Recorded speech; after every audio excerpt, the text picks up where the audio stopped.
Hey, ladies and gentlemen, this is Carmine Sabia for Explain America, and Eric Fang Swalwell's life just got a whole lot worse. Before we get started, please make sure you like, comment, share, and subscribe. Those little things really help us out, and they help our channel continue to grow. If the Justice Department is to be believed, if these prosecutors are to be believed, then mortgage fraud is a rampant problem among the political class. Just a rampant problem. It keeps happening. It keeps catching people up. You got Adam Schiff.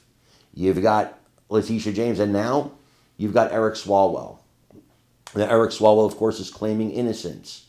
But prosecutors allege that he falsely listed his D.C. property as his primary residence, and he could owe millions of dollars in fines because of this. It could also, if he's convicted, it could also lead to him being ousted from the Senate.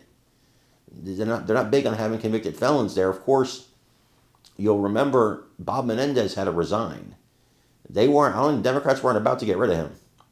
So this is very interesting. I mean, if you got a convicted felon there, you're going to lose a lot of talking points on that whole convicted felon thing, right?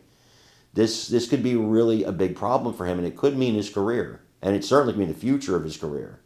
It's bad enough the allegations with him and the Chinese spy. Now you've got this on top of it. The Justice Department might investigate the Chinese spy thing too. That's something else we're finding out.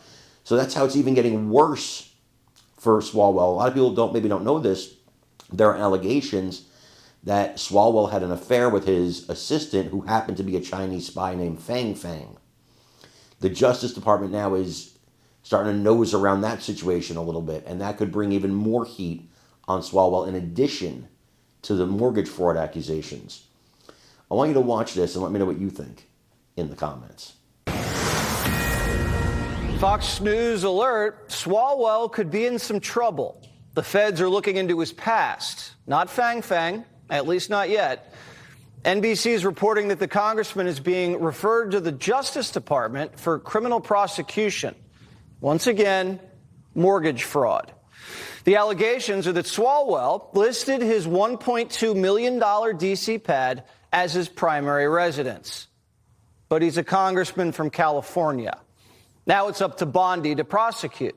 Swalwell says Trump's just out for retribution, and the allegations are false. But that's the same thing Tish, Comey, and Bolton said. Eric better get his house in order. Rumor has it he wants Gavin's job. But if convicted, he won't have either.